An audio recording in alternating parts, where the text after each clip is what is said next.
Почитувани граѓани, туку што ја завршивме последната од серија средби тука во Брисел, во рамки на работната посета последниве 2 дена.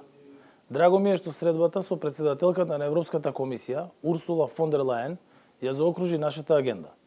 Од фон дер Лајен добивме јасно изразена поддршка за нашиот пат кон Европската унија. Овде во Брисел ги известив нашите партнери од Европската унија за напредокот што го направивме заедно со Република Бугарија во продлабочувањето на добрососедската соработка. Јасна е и поздравена заложбата на двете земји за изнаоѓање решенија и интензивирање на диалогот. Ни разговори со нашите пријатели Шарл Мишел во Европскиот совет и Роберта Мецола во Европскиот парламент потврдена е отворената поддршка за одржувањето на првата меѓувладина конференција. Тука сите се едногласни дека Северна Македонија треба да почне преговори за членство во Европската унија веднаш.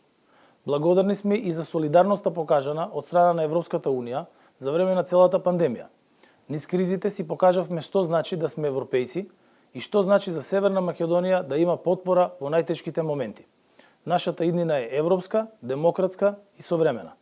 Тоа е иднината која се темели на зелената агенда, на обновливите извори на енергија, на дигитализацијата.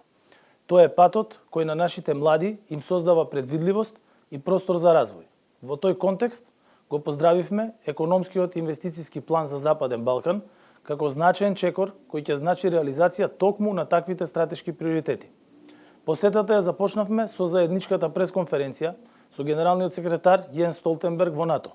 Заедно го потврдивме единството по прашањата поврзани со Украина и потребата од деескалирање и решавање на прашањата со Русија по пат на дипломатија, бидејќи ние сме НАТО, а НАТО е за мир и диалог, за сигурност и безбедност.